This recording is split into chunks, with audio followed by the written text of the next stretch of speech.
À Villa-Rambert, au hameau des Crevasses, un chalet retient l'attention des passants. Le Fjallstuga, immense demeure de 250 mètres carrés, est le centre névralgique du film L'anatomie d'une chute de Justine Triet. Primé à 2 reprises aux Golden Globes dimanche 7 janvier, il fait la fierté des Rambertins. Pascaline Lebordet, propriétaire des lieux, raconte comment l'équipe de tournage l'a rencontré. Eh bien, il y a un chercheur de décors qui est un jour venu taper à la porte de la maison. C'était maintenant il y a 2 ans.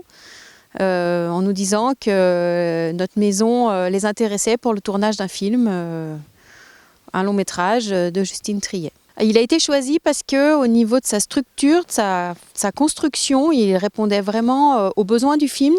Il voulait donc une maison avec un pignon assez haut pour que la chute puisse être crédible et que surtout la mort à l'issue de la chute puisse être crédible. Il fallait que le chalet soit en partie rénové et partiellement isolé également. Donc il cochait toutes les cases à ce niveau-là. Et étant donné qu'à l'intérieur du bâtiment, il y avait de l'espace pour pouvoir installer les décors, ça les intéressait également beaucoup. Des critères importants selon Benjamin Goumard, régisseur général du film. On cherchait dans la Maurienne un chalet qui était, dans la vision de la réalisatrice, quelque chose d'assez isolé, mais aussi en travaux. Donc on est tombé sur ce couple de Villa-Rambert qui avait rénové eux-mêmes son chalet, et pas tout à fait fini, donc ça répondait bien à la question de la réalisatrice. Il fallait pas non plus que ce soit trop majestueux, parce qu'on est quand même sur un couple écrivain-professeur. Pour Pascaline, cette période n'a pas été toujours simple à vivre.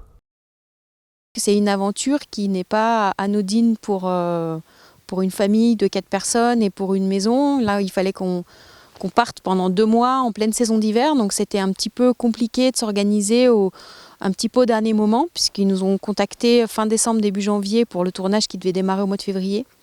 Et donc au début, c'était pas un oui franc tout de suite. Mais bon, après en discutant avec l'équipe, on a finalement été d'accord. Alors à l'extérieur, ils avaient rajouté sur le bas un petit cabanon sur lequel l'acteur qui chute tombe et se casse la nuque ou la tête et se tue. Donc à l'extérieur, ils avaient ajouté ça, puis ils avaient ajouté des échafaudages, des décors pour montrer un petit peu que la maison était en chantier plus qu'elle l'était réellement.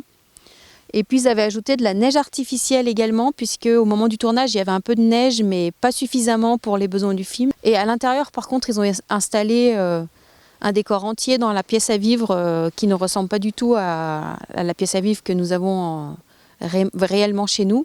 C'était une grange en fait pour les 3/4 du bâtiment qu'on a complètement rénové nous-mêmes.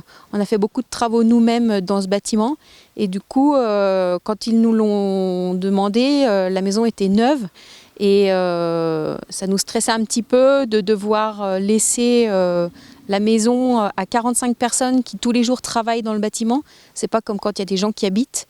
Donc ça a un côté un petit peu stressant, on se demande si la maison va rester indemne ou si on va la récupérer abîmée. Et bon, en l'occurrence, c'était pas le cas. On ne s'attendait pas du tout à ce que le film ait un tel retentissement médiatique et un tel succès. Et c'est sûr que ça fait plaisir de se dire que, pour le coup, ce film qui a un tel succès a été tourné chez nous.